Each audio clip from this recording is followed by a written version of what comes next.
This is Tomo News for Thursday, December 15th. Tennessee high school prank goes from a bit of fun to violently dumb. The dictionary defines a prank as a mischievous trick or practical joke, but we're not sure if this level of instruction falls into the category of a prank. This looks like the aftermath of a Viking raid.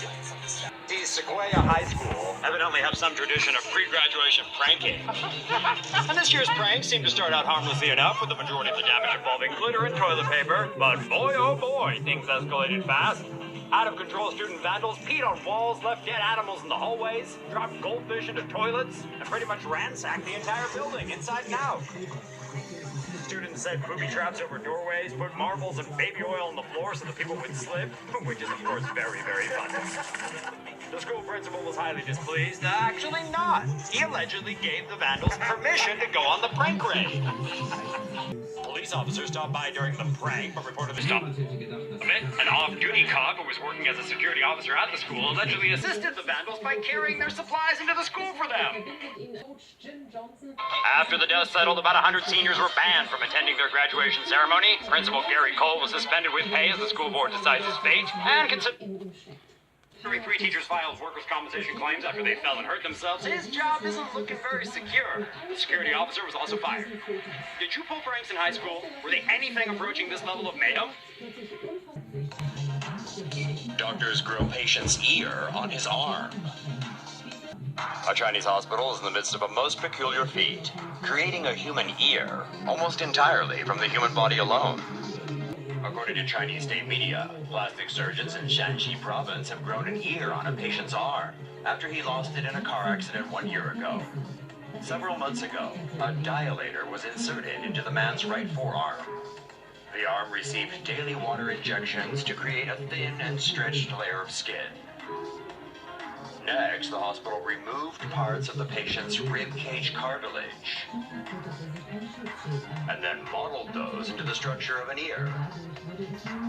This cartilage model was then inserted into the expanded skin, which was formed around it in the shape of a human ear.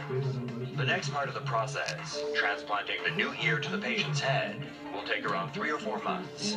The patient, identified only as G, had reportedly suffered psychological trauma following the accident. But he says the new ear looks exactly like his old one. Bacteria found at Florida beaches and in raw oysters can kill. The bacteria present in the Gulf of Mexico is causing some concern for Florida beachgoers. Bacteria from the same family as cholera. It is most commonly found in warm coastal waters as it requires salt to survive. While infections are rare, the bacteria normally infects people who enter coastal waters with an open wound, or those who consume undercooked or raw oysters. Contrary to some reports, the bacteria doesn't eat flesh, but it can still harm the skin. If the bacteria enters the bloodstream, it can then damage the skin, and in 50% of such cases, is fatal. Oysters feed by filtering water, from which they extract algae and food particles, and sometimes Vibrio beneficus bacteria. If an infected oyster is eaten undercooked or raw, the bacteria can enter the individual's digestive tract and multiply rapidly. Of health, the bacteria has infected 214 people and killed 66 since 2008.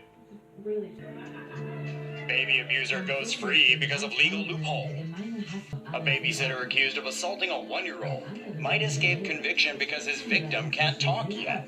Apparently in Oregon, abuse doesn't count if you can't articulate your pain. With them to help, the indignant parents of the child have taken to social media to seek justice for their son.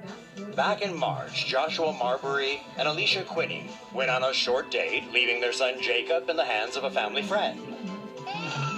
Later that night, they came home to a screaming baby and a sitter snoozing on the couch. Quinney consoled her son, but didn't notice anything else.